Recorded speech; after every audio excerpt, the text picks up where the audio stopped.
My earliest memory of playing football was probably when I'd actually just did my first dance show, and my mum bought me all the gear, all the tap shoes and all the tutus and all that stuff, and then did the dance show and came out and I said I don't want to do that again, I hate it.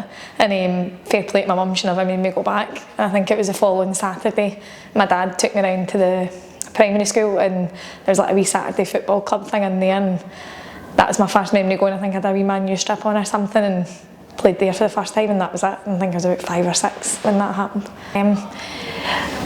I started to really get into football following on from that, but really because of my brother and my dad. Football is like runs in the family. Craig, my big brother Craig, played at quite a good level and stuff, so I used to ask my dad if I could go and watch him train, and would sit in the car for hours and freezing cold February nights just watching him training and playing football. And then taking that, he would let me play out in the garden with him and his friends and fire me in goals and hit blasty shots at me and stuff. And then it went from there where I'd come out and I'd be putting some slide tackles in him and he would do it back, and that's probably what toughened me up. But I think probably playing with him, playing football with Craig growing up, and just the family loving it. You know, my uncle Alec was a footballer, my cousin Barry was football, they always had the new strips and stuff, and I think that just made me want to have the same as them. I think that having a big brother, Craig's 4 and a bit years older than me, and to be fair now looking back, he was actually quite good with me and did let me play, and took it easy on me obviously at times, but it definitely toughened me up because playing against boys that are pushing you about makes you want to fight back harder, or it made me want to fight back harder. So we lived a good scrap when we were wee, and I think it definitely had an impact on how I play now, was having a big brother when I was younger and a big back garden to play in. The fact that it wasn't really the done thing for girls to play football, there wasn't anyone else playing. I was quite lucky where my school and stuff, everyone was quite accepting that I was just a wee kid that played football with all the boys, and I was accepted, and I got in the school football team when I was in like primary 5, and I was the only girl, the whole time, and there just wasn't any other girls playing, there wasn't any girls football teams, so the opportunities were limited. And like I said, I was quite lucky. My friends in school were really accepting, but when you went and played against other schools, they weren't as kind maybe, and they saw a girl playing in the team. And I remember once it was twin brothers and the dad was saying, don't give her a hard time and stuff like that, and my dad pulled me aside and he was like, hey, cement him, don't let him do it to you again. So the next tackle I think I kicked this wee boy harder than I've kicked anyone before, and he got lifted off crying, and that was the end of that conversation. But there just wasn't many opportunities for girls then, so it ended up being that in order for me to play, I had to go to a boys club. I went to Hamney Row Boys Club, and I was the only girl there as well, but I thrived off it and I did love it at the time, but there just wasn't the options. I was always nervous when I first went. I remember going to Hamney Row the first time, I think I was about 8 or 9, and I was terrified because it was, it's all boys and they're looking at you, and automatically the boys are like, oh, she's rubbish. But once I embedded myself in the team, just like any team, I treated playing with the boys the same as I do now with the girls, and it probably toughened me up a wee bit as well, because you're going in against challenges against boys that weren't treating you any differently. So I think it definitely had a positive impact on me, but it was quite difficult because you're almost a wee bit isolated being the only girl, so getting changed before games yourself and going in the car ready with my dad and things like that was different to maybe other wee boys' experiences growing up. People doubting you's always been my kind of, it's been ammunition for me, it's riled me up at anyone that's doubted me. So playing against wee boys at the time that's dads more than the boys, to be fair, it was probably the mums and dads at the side that looked at me, and I was tiny, obviously I'm not grown much yet, but I was tiny then and they doubted me, and it definitely pushed me to prove a point, and I think that's kind of stuck even now as an adult, that I'm always trying to prove a point. I had to move on from the boys club. I think it was just when we were moving up to under 13s or under 4, I can't remember the age group exactly, but I moved up to the boys club from the boys club because the coaches pulled my dad aside, and I think they were going to like 11-a-sides then, or 9-a-sides, and the height difference and the build, the physicality obviously started to show a wee bit more. As I said, I've obviously always been really small, so they had a conversation with my dad and were like, it's going to get more challenging for her, and maybe and my dad kind of made that decision to try and take me to a girls team, so I had to go a wee bit further outfield again to East Kilbride girls, and I played there for a year. and enjoyed that, and that was my first taste of playing with other girls that were like me, had similar interests to me, and that was a wee taster into that. And I was there for a year, and then I looked to kind of progress a wee bit more, and Hamilton Accies at the time was one of the kind of most established like youth academies for girls football, so I went there at under 13s after playing against some of them the year before, so I was quite nervous, but I was accepted quite quickly and had a really successful time when I was at Hamilton Accies Youth Academy. When I moved to the girls team, it was nice to have friends that were similar to me, that were girls.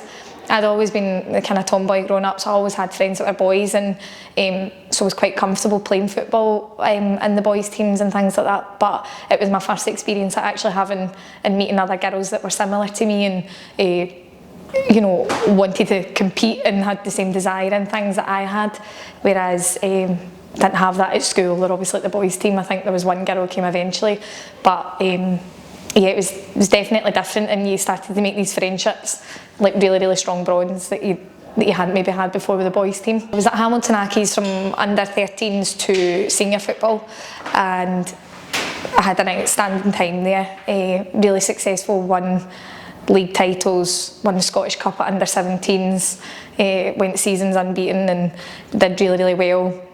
And then we went up to senior football. At that time I was injured and trained with the reserves for a while. And again, the opportunities to play like Premier Senior football, it was really like the elite that got chosen and taken up. I was originally asked to go to the Glasgow City development team with like Lee Alexander and stuff, and stayed at Accies.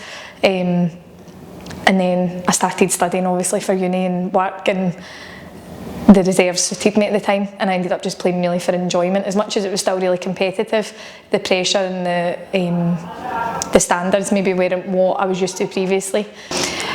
I would say that when I finished under 17s and I had injury at the time, moving up to the reserves at first I was really disappointed because I wanted to go to the Premier team, and then I started going through university, and obviously I'm a teacher, so we did, you know, we have placements, and they were quite long placements, a lot of paperwork, a lot of late nights, making resources and long days, and I realised that I wasn't actually able to commit the way that I wanted to commit, and I was having to maybe miss training, and you know, when I was going to training really tired and not maybe performing as well as I could have, and I had to make the decision basically to step back and, you know, and reduce my ambitions and what I would like to have done in football for my career.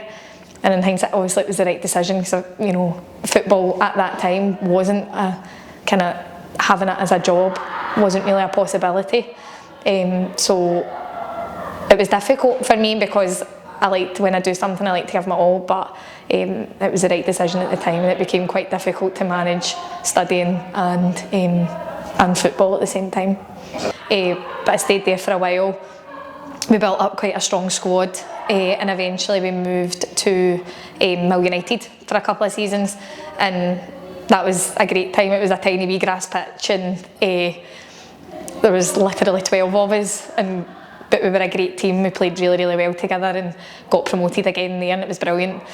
And then the girls were it was just a great memory in terms of my senior career, because we're still all in touch, all the girls from that team. And then we moved on to Kilmarnock, because my manager Mark Ritchie got offered the job there. So me and Doc decided that we would go with him to Kilmarnock, and I then stayed there for 4 years, got promotion with them, played SPL2 with them, until I was finally approached by Thistle, and I felt that it was the right time for a change, to come and push myself somewhere else with different management and things like that.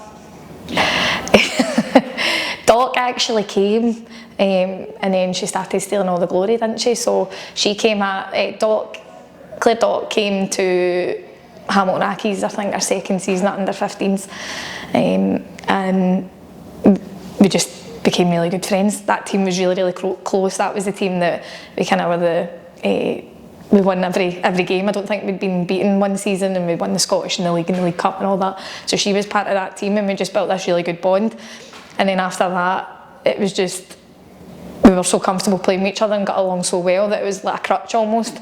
And she probably could have and should have moved on and played elsewhere at times, and never, so that we would stay together and in that group with Colette and stuff. And I think it's had a massive impact, and it was we've had a great time and a great, we've did kind of everything we could possibly do together in football. So it's been really quite special, I think. I don't think many people can say they've played with their best pal for 17 years, so yeah, it's been good. Brian absolutely hates women's football for friends in football, but for me it was everything, because even now working full time, football is, as much as it's my passion and I love it, it's also a release for me, and I come and I see my pals and I have a laugh and it takes a bit of weight off my shoulders. Friendships for me in football is what's got me through it. I've made some best friends for life really out of it.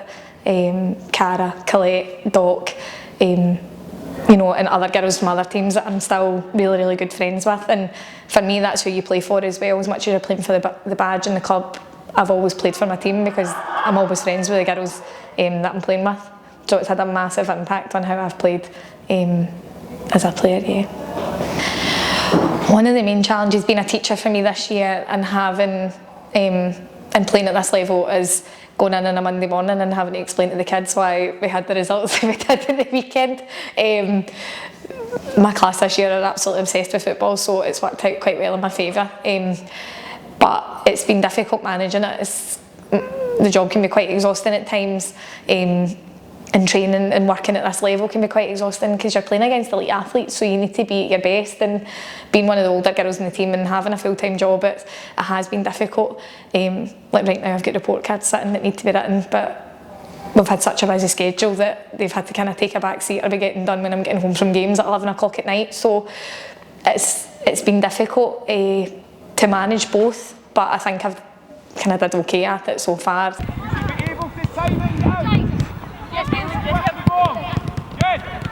On the angle, it's not on, don't give him it.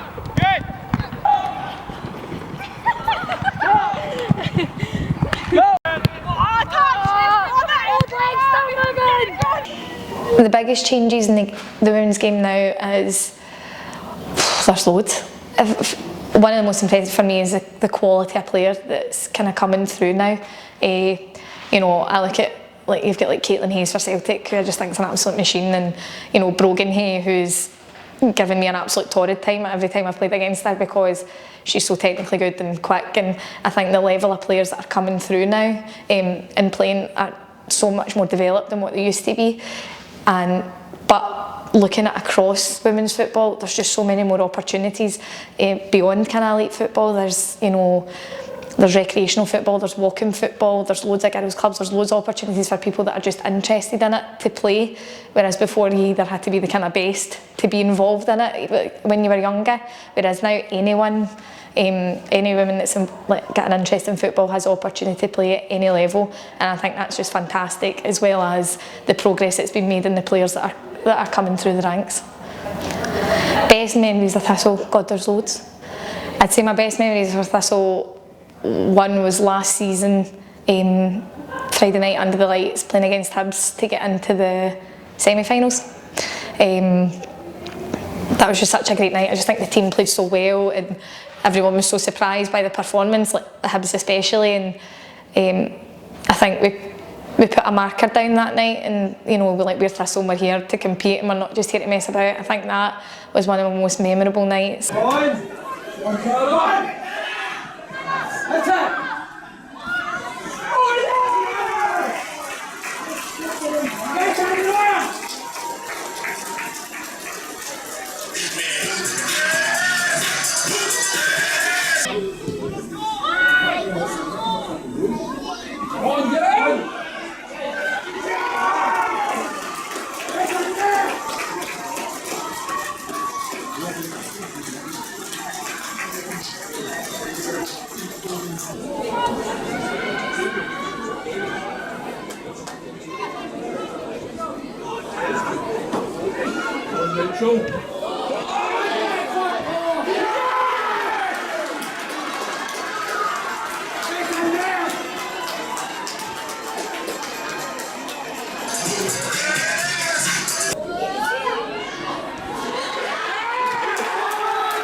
Here the Aberdeen game recently, where it looked like we were finished and we weren't going to make top 6, to then bounce back and get ourselves there. That almost felt like the day that we'd actually made top 6, even more so probably than the actual game against Dundee, because I think, again, that showed the unity of the team. And most recently, I would say the 2 results against Celtic and Glasgow City, as much as they were still losses, we as a team competed against 2 of the top teams in Scottish football, 2 teams that are full time, and we did it in the space of a week. And I just think that it shows the progress that Thistle's made, and as much as it was a disappointing memory, it was something that I'd be able to say we went toe to toe with one of the best teams in Scotland, and I think that's a real achievement. Thistle clearing off the pitch, a big loud elevation for today's captain, Kim Murphy! It's Kim Murphy going off for the last time as a Thistle player.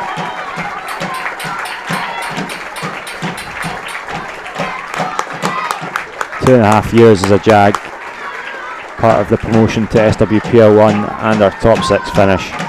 Captain today, number 26, Taylor Fisher.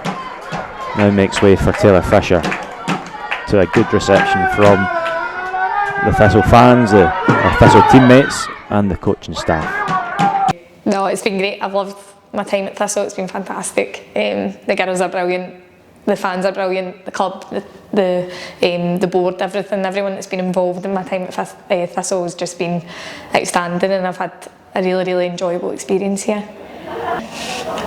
Biggest thing I'll say taken from my time here is don't doubt yourself, work hard, and if you do those things and you're capable, then you'll be able to push yourself and compete.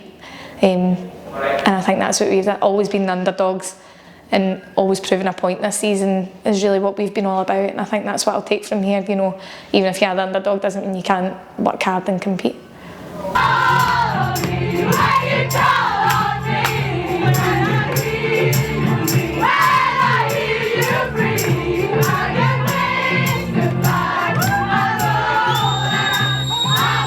Message to young girls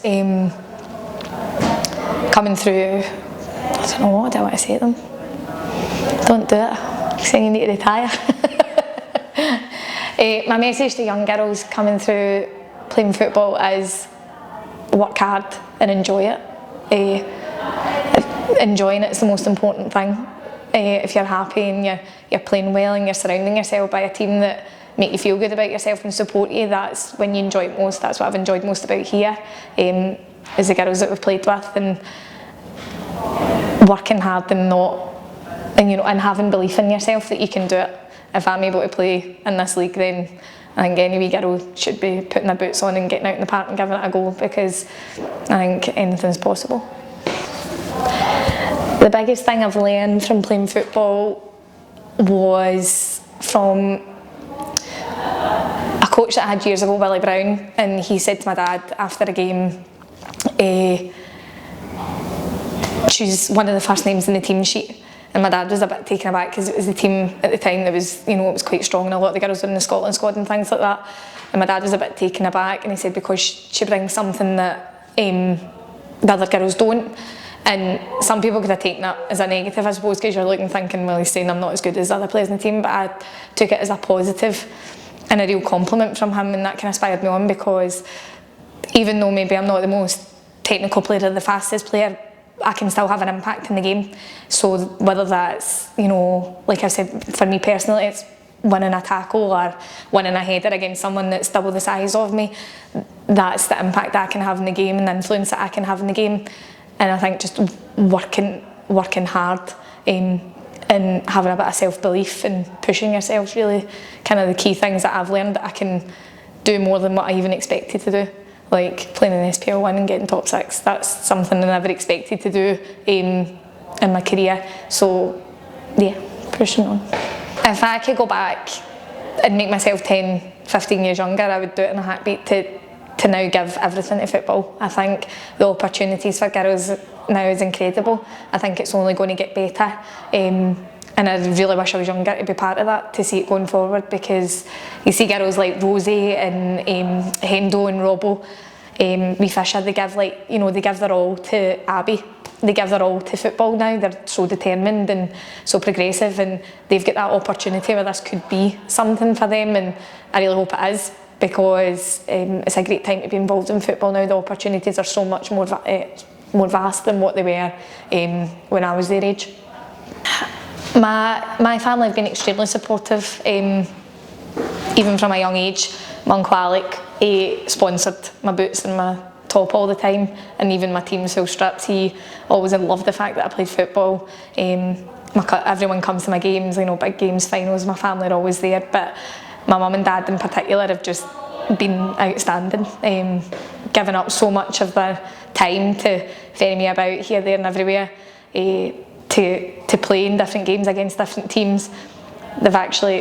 They're much nicer people than me. A lot of people like them, so they're quite well known round about at Thistle now as well, and they make the most of it. Their overnight stays and stuff to meet before I play a game. So they're just, my mum and dad have been so supportive and so encouraging, and they listen to my phone calls after a game where I'm ranting and moaning if I've not played well, or I've been subbed or whatever's happened.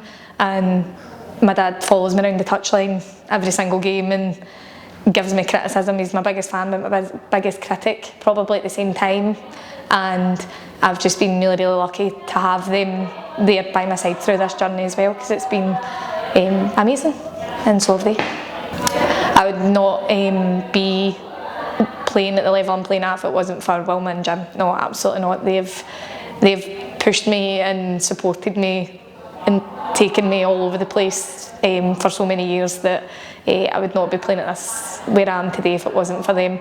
And I'm actually finding it harder, probably retiring more so for them than for me, because I don't know what they're going to do with their weekends anymore, because it's all they've known for the past 25, 26 years. So no, I would not be where I am if it wasn't for them. We will, man, Jim. That is. Thank you so much.